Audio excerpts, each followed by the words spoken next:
Hi, this is Randy Finney, and today is Tuesday, April 19th, 2016. And I wanted to do another video on the shippers. For those of you that haven't watched any of these yet, you may want to watch the other two. But I'll hit on the ones that I like. And, again, I mentioned this last week when I did, or just recently when I did the second video. I don't think I've ever done two consecutive videos on the same sector in such short order. And, I'm doing so only because I think there's just a great opportunity here right now. I've thrown out in all those videos, and I'll do it again, the disclaimers that this sector is volatile, especially some of these lower priced stocks with smaller market capitalizations, so do your own due diligence. I put up the SEA shipping ETF today as an official trade idea, although that was mentioned as an unofficial trade idea last week. Obviously, I've been banging the drums on the this sector here recently, and it can turn on a dime and fizzle out.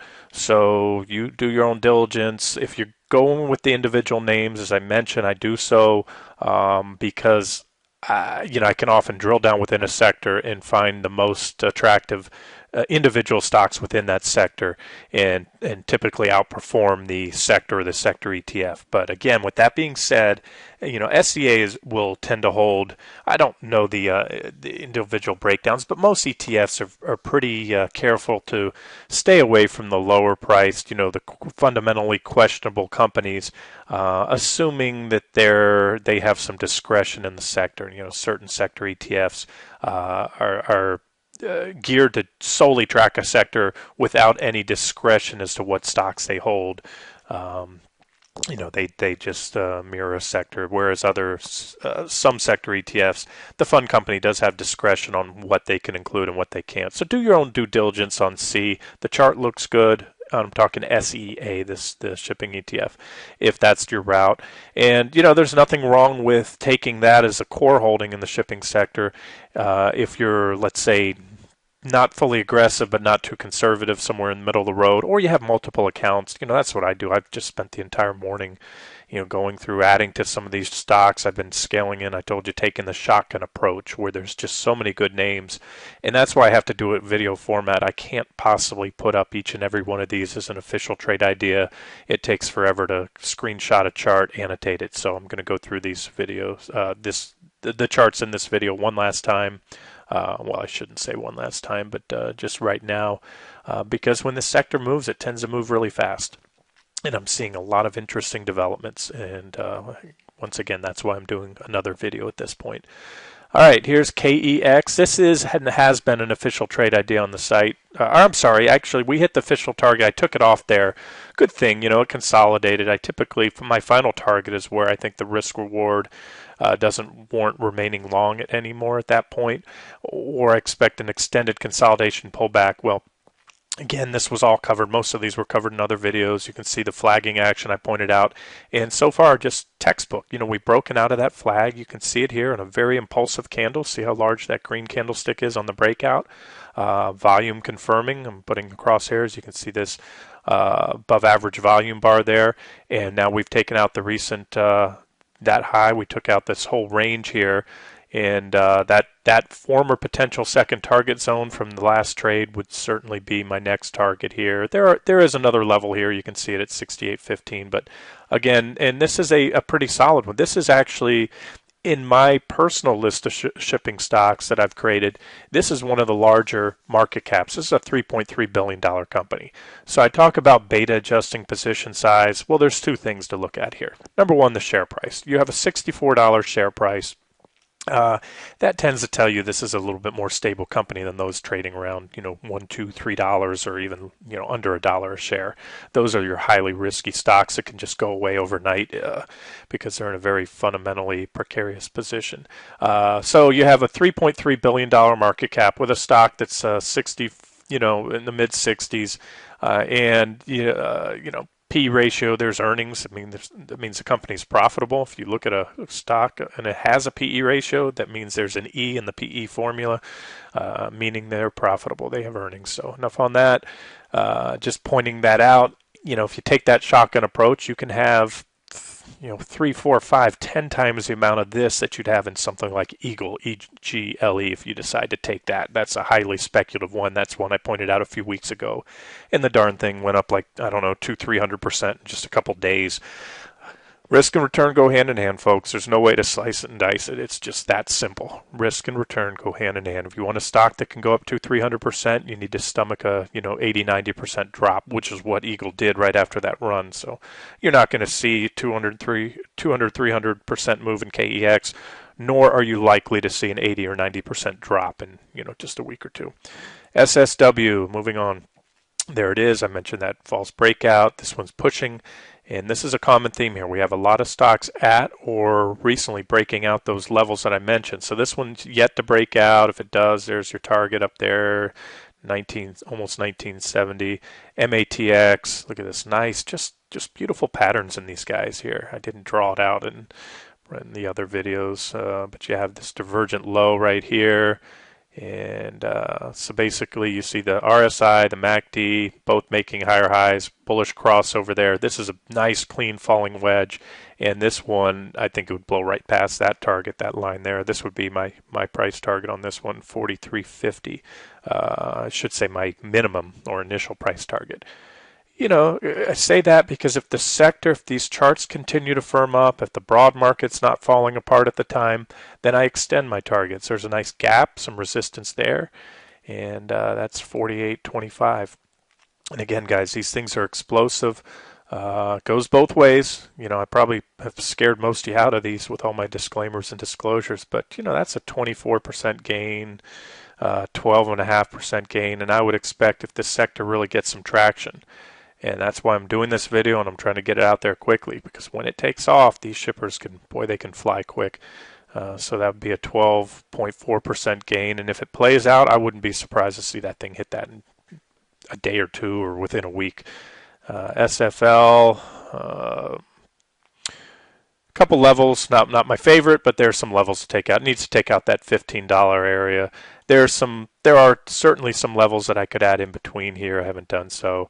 I probably shouldn't spend too much time on the charts that aren't my favorite, but I wouldn't hit on it if I didn't think it had potential. So this one, I think when it takes out 15, might have a couple bumps along the way, but ultimately you have this big trading range. See that it traded at throughout the last year or so, and it's now broken back up into that trading range from below. Had one little failure back out of there and it's gotten back in there, and this is your next level. And ultimately, maybe the top of that trading range. Again, I can only look out so far. I trade the charts as they come. Right now, they look bullish. Right now, I see the potential for the longer-term trades, trades that might go out for many weeks or many months. Or I could be in the sector for a few days, and then you don't hear anything else about it again. If I exit the sector, if I see some developments bearish, I won't just drop it. I've talked enough about this sector, but I just want you to know I'm never married to any one sector, and I trade each sector differently. This is a MOMO sector. I call it a momentum sector. This one is an active trade and has been. This is also a growth and income trade. Talked about this one quite a bit.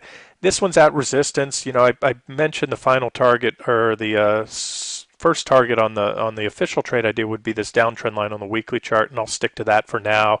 But I do want to point out, if you're in the trade, this is on the daily chart. I was just flipping back to the weekly chart there. We're at downtrend line resistance, so something to keep an eye on.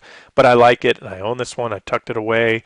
Let it pull back if it wants. I might revise the stops, tighten stops up. There's a downtrend line to watch for. It sort of has this triangle pattern.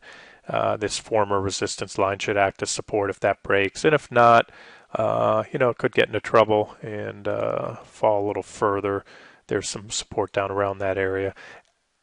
With that being said, as an official trade idea, I'll update any significant developments on this one on the front page. Sting, Scorpio, call it Sting. STNG is a symbol. Scorpio tankers, aptly chosen ticker symbol. Nice, like I said, this is just energy right here. This consolidation, when you see this is a basing pattern. Here's a stock that, the whole sector was in a huge bear market and has been for years. And when you see this type of action, That is consolidation, that's a basing range, and prices are often explosive out of there. So that's what I would expect. 645 is where I have the top of that level. If you can make it out here, you want to be safe, you can call it 650. You can wait for a, as far as when to take them, I tend, if the sector's moving, I'll jump on the breakout when it happens.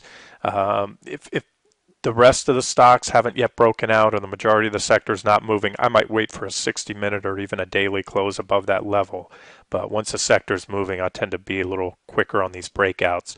And because if you wait 60 minutes or even a day on some of these, you just missed out on a 10-20% move on a lot of these. And on Scorpio, you'll note the volume at price histogram is very thin. The only time price is really traded in this area between my target up here, the 755 level, in this breakout range at 645, we had this brief dip there and this meltdown there. So that is, like I say, comparable to a gap, what I refer to as a thin zone, looking at the volume at price histogram, these green and red bars. So my expectation would be a very relatively swift move. Could be a day, it could be days, it could be a couple weeks, but either way, 16% gain, even if it took 2 weeks to get there. You're not going to find that in many other stocks out there right now. GMLP, a little flag action I highlighted, broke out of that, hit this resistance level, and we seem to be trying to, it hasn't yet made a solid break above that level. I have it at 1641. The stock's trading at 1645, so we're maybe a hair above it. I could probably modify that line. That line probably should come up to about 1645 there. So just one to watch. If it starts taking volume, you see the 200-day moving average. If you can just make out this red line right here, you can see how it's capped the advances in the past here. So it might need to take out that 200-day moving average. I have it dimmed down quite a bit, but it's the 200-day moving average, I can tell you right now, comes in at, if you look to the left, 1693. So if it takes out 1693, it's taking out the 200-day. You also have to take out this downtrend line, and if and when that happens, which is my expectation viewing this chart, this would be the price target. There might be a few stops along the way, but that's 24.25, so you're talking, from current levels, the potential there on that one's about 45%. GLOG, this one's breaking out. GLOG, gas log, nice downtrend line. We've broken out. Mentioned before, there's a couple of horizontal resistance levels, but as each one's taken out, consider these battles within the larger war. This thing has been in a downtrend, and so far each resistance level is a battle that has been won. The more battles you win, you eventually win the war if you win enough battles. So, and the war is a trend, the trend between the war between bulls and bears.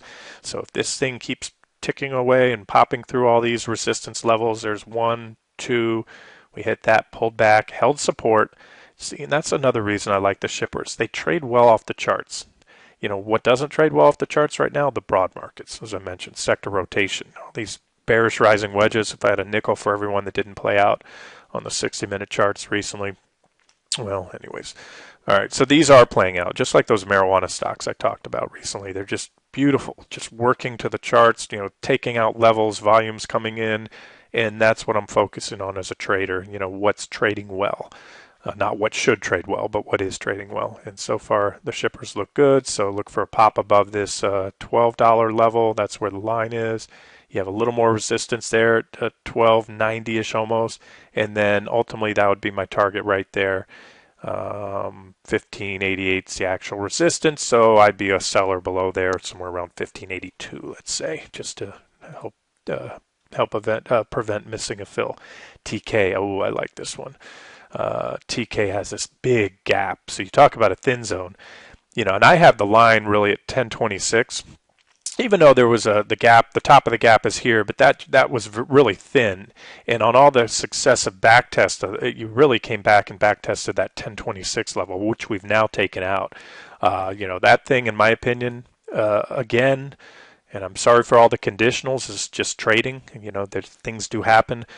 I have to say, assuming the sector holds up and the rest of these stocks, the majority are moving up, this one should explode if it takes that out, that 1183-ish level, which is that, because some people are probably watching that as the bottom of the gap. To me, this was this battle was won right here because we had numerous taps. You can see where my cursor is around that 1026 level. We've taken it out, but if other people are watching a level, that's what's important to me. I might think that this was an important level, but so far it's not because we don't see, look at the volume. I like to see the volume.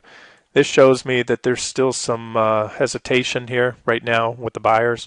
This breakout of that 1026 level is not on volume. So what you want to see is that level go around 1183, especially if you see some volume coming into the stock. And then there's nothing between that 1183-ish level all the way up to 1730.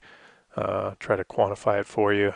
That should be a quick run up, about a 45% gain. And again, assuming the sector holds up. CMRE, Costamar, it looks good. Broke out, back tested. So this one's objective because you already had a breakout. Did it blast off? No, but the breakout was on volume and it's back testing. So as a trader, alongside trader, there's two times I buy. I buy a break of resistance or I buy a back test, a pullback to support.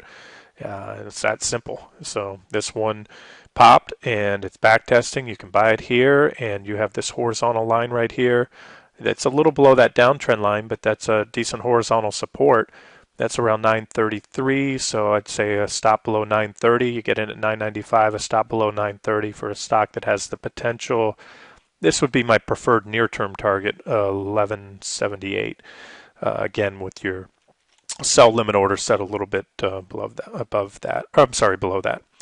TOO, I talked about this one. Cut this top part off. I can't do a parabola on this with this charting software, so I take circles. So what you're looking at is really a cup and handle. This bottom part here, the bottom part of the circle is your cup. Here's your handle. We've broken out of that. We also had, just as importantly, if not more, this horizontal resistance level here around 672. That has been taken out. The stock's trading at 694, and we are now in the gap. Gaps usually when entered from below are backfilled, so you would expect this one. Let's try to zero that in. That bottom of the gap is right around 777. So almost $1 move on a $7 stock. That's better than 10%.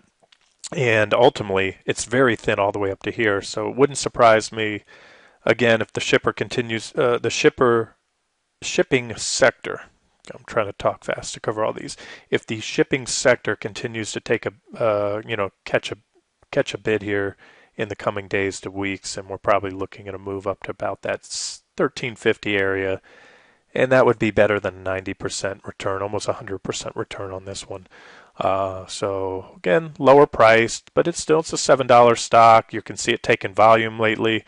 And market cap on that one's about 650 million, so it's not not a huge company, and you do have risks. So this one can move up and down. Today it's up 10.5%, and just looking at the chart, I talk about beta adjusting, and you can throw up the average true range if you want, but you can see this candlestick. It's actually on the smaller side of a lot of these other recent candlesticks, especially over here. So a 10% move up or down, if you can't handle that, if you're going to buy this stock and try to run a 3 to 5% stop loss, no offense, but you probably just shouldn't trade it because the day-to-day, even the intraday fluctuations in these things, you have to allow for much larger gain and loss potential. And I talked about that, quite a bit lately. It's not a big deal to have a 20-30% stop loss on a stock if your price target's 100% or more. You just take your position size down to a fractional amount, a quarter, a fifth, or less than what you might normally trade. And at the end of the day, if you get stopped out at 20-30% loss, you didn't lose any more on that trade than you would have had you taken SPY or anything else. So that's something critical in trading these, especially those lower priced, more volatile stocks. LPG, nice bullish falling wedge, confirmed with divergence. Some work to do. Those are all levels, and this would be the what I would call the most important breakout right here. We do have to take out this horizontal resistance level, so that one has a little work to do. Just one to watch, and if and when that goes, this could easily come up and see these reaction highs over here. TNK, nice divergence. Low priced little sucker, but this guy moves. I've traded this one many times over the years, and I can tell you that there's big gains and losses to be had with this one. If you get it right, hopefully those are all gains for you. There's a downtrend line to watch. I think I have an alert. If I don't, I'll just set one now to make sure. And that one, there's a little bit of resistance there around 433. You might have a reaction. Otherwise, it looks good all the way up to at least the 480 level. DHT, nice chart, nothing great, so I'll just move on. TNP, it's come through this downtrend line. We took it out, fell back, took it out again, back tested. It seems to be wanting to move up. It'll probably again move up with the sector if the sector moves up. There's your first target, 680, and then that downtrend line. Not one of my favorites, but again, they'll probably move together. This one I mentioned is liking quite a bit. There's another one of those bases that I talked about, the sideways consolidation range, and we've broken above there, and we've started to move higher since. Now, it may not seem like much, but since we took it out, we came out about, the line was about 80 cents, so at 81 we broke out. We're at 93 right now, which is, this will tell me in percentage so far. That one's up, over, what is that, about 15%, and that's when I took inside the base because the sector was setting up so bullishly. A lot of these I'll take in advance, at least a fractional position, and that's what I did. So I take a fractional position, or did, and added when it broke out. And we're coming up on the first resistance level here, what I call a minor resistance. We have that reaction right there, reaction low, but then this would be my first price target. And if it gets above that level, it's really thin all the way back up here at about 352. So another bullish development I like to see when stocks have always traded above that dollar range and fell below for just a few months. What happens is then they run the risk of being delisted once they can't maintain that $1 share price. However, if they can get it up, I forget the time period, once they get the notice from the exchange, I think it's 60 or 90 days, and they need to get back up above there. It tends to be pretty bullish for the stock if they can regain that $1 level, because then they don't, no longer do they face that delisting requirement. So the stock could shoot up from there. Just in other words, that would be in a way a fundamentally bullish development, and technically development. You can technically significant as well because you had that reaction there. So that's also a technical level around the $1 mark. And again, if it went up even from where it's at today, 93 cents, if it gets up here in the next few months, that's 274% return. So you can give yourself a little room on the downside. Now, if you've taken this, it should hold that trading range on a back test. Might come in there a day or two, but it shouldn't really fall back within there. And definitely, if it fell below the bottom of that trading range, that would be very bearish. And at that point, you'd want to be out of it if you weren't already. KNOP, not offshore. Just another one looks good. Broke out of this downtrend line, had some consolidation here, moved up. It's taken out horizontal support. Next target's up here around 1944. CLP, nice downtrend line breakout, bull flagging action. Zoom in here. I think I had that circled before. Again, these were all, I believe most or all of these were covered in the other videos. But then again, it's been a few days, so some of this is new, what I'm going over now. So like on this one, for example, you have the breakout after an extended run. So this is very healthy price action, the fact that we're consolidating. So that bull flag action, and if it decides to break out of that bull flag, let's just give you a rough, the measured tool. That would take us up to, in this case, I would be a seller here at my 475 target area, even though the bull flag projects a little higher than that. But over time, this one could hit any or all of these horizontal lines, which are price targets. The divergent low, as I mentioned, is a big factor that goes into play on a lot of these. The fact we had this bullish divergence at the low tells me that we're likely to see, that this is likely a trend reversal and not just another one of these zigzag counter trend rallies within a longer term bear market. DSX, this one can fly. Low price, little sucker, Diana shipping, but nice breakout. It's up almost 8% today. Here's your targets, $3.52, $4. And then ultimately, again, if the shipping sector gets some wind behind its sales. This one's probably heading up to $6, and you can see, it's 337 now. I pointed it out below 3, so that's a double on your money if you're in Diana shipping. FRO, Frontline, nice bullish falling wedge. I have a lot of sea of red on here. It's probably psychologically making a lot of you shudder right now. You should have green trend lines, I guess, on a bullish chart. All right, FRO, you can see the wedge, so just wait for a pop above there, but you also have that horizontal resistance level at 874 just above, and I like that. I like to see intersecting resistance levels, because if they're both taken out at once, that's doubly bullish. There's your target, first target $10 and $11. Then you have this downtrend line that may come into play there, so a lot of potential there. Bullish divergence like everything else. Again, common theme on a lot of these, and that's why I'm harping on this sector right now. All right, a couple more. This one I like. I think I put this one as an official trade idea. It's just, I put up C today and I put up NM. It's killing me how many attractive names, but as I told you, it's, I need to manage the trade ideas on the site. If they're official, I must follow up with every trade, give updates. Once those trades hit each profit target, put an update, and then when they're finished, remove them, put them in the completed trade categories. So that's why I'm doing this video. I love them all, each of these that I'm going over, and own many of those using that shotgun approach. And it can get hard to manage. That's why sometimes I'm not in the trading room lately. I'm trying to manage these positions and other things that I'm doing as well. So, reference these videos, come back to these videos when you want to take a look at some of these charts where the levels are. And of course, if you have questions, you can reach me in the trading room or by private message. NMM, Navios Maritime Partners.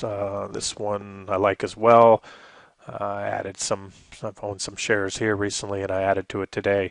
You can see what I like about this one. Well, you have the downtrend line. A couple things here. This primary downtrend line, we have a breakout and a back test right there. Successful back test. Price is moving higher since.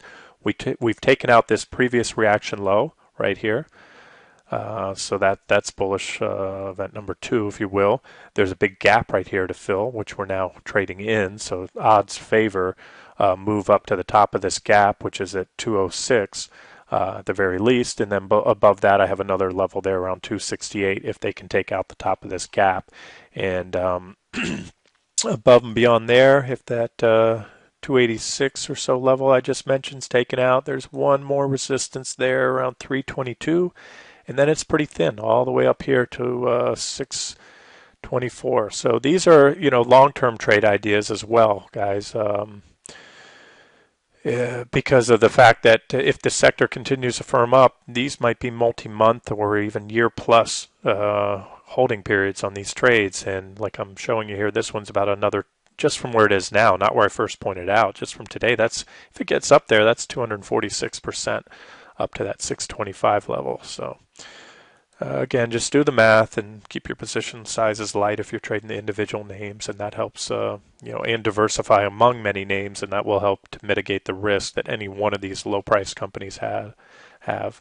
But do keep in mind that as a sector, they will tend to move and fall in synchronicity. So even if you have 20 or 30 shipping stocks, you are diversified amongst that sector, but you are not diversified by any means in your portfolio if that's where all your money is. Because if the shipping sector just fizzles out, takes another dive lower, all 20 or 30 are pretty much the good majority of them are going to go lower with it. All right, there's Salt, Scorpio, Bulkers. So there was another Scorpio, I think, and this is Scorpio Bulkers, SALT. Nice little pattern here, sort of like an inverse head and shoulders a little bit, but more importantly, I like this 406 level. We're at 416 now, we're knocking on it, so call it 406 to 420 really, because there's some reaction highs there where it hasn't cleared through, really all the way up to about 440. But if it can punch through there, 687, and this downtrend line. This downtrend line would be my primary target, where I'd expect a reaction. Maybe, take some profits, wait for a pullback, and then if it breaks above that line, which right now, like I said, by all accounts, looking at these charts, even when I look at the weekly charts, I see some bullish developments. I see a bullish PPO crossover here. So there's a lot going into my analysis. I could talk. This video is getting long. I'm going to cut it off here soon, but I could talk for hours on these. And again, hot today. Maybe they're not tomorrow, and that's it. And then I'll revisit these at another time if this proves to just be a fleeting bear market rally. But I don't, at this point, I don't see that. And that's why I'm spending all this time and effort going over these. So there's salt, all the levels I mentioned. And if it takes out that downtrend line, then 1060, and then ultimately 1641. Dry ships. Now we're getting down to some of the smaller names here. Dry ships, nice chart. It's at the bottom of a bullish falling wedge with divergence in place.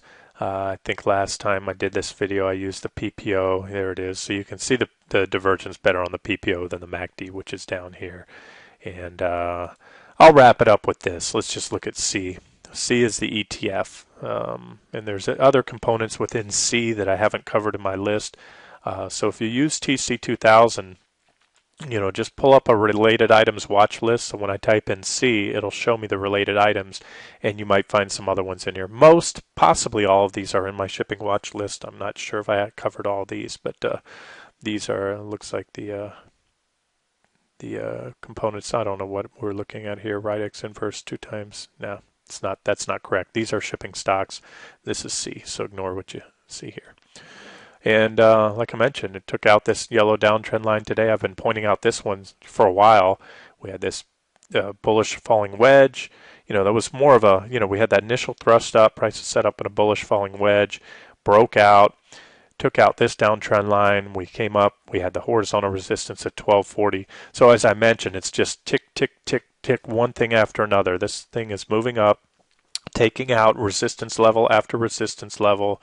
And, C is pretty thinly traded, but again, this is a way to just a one-size-fits-all where you have exposure to numerous names in the shipping sector.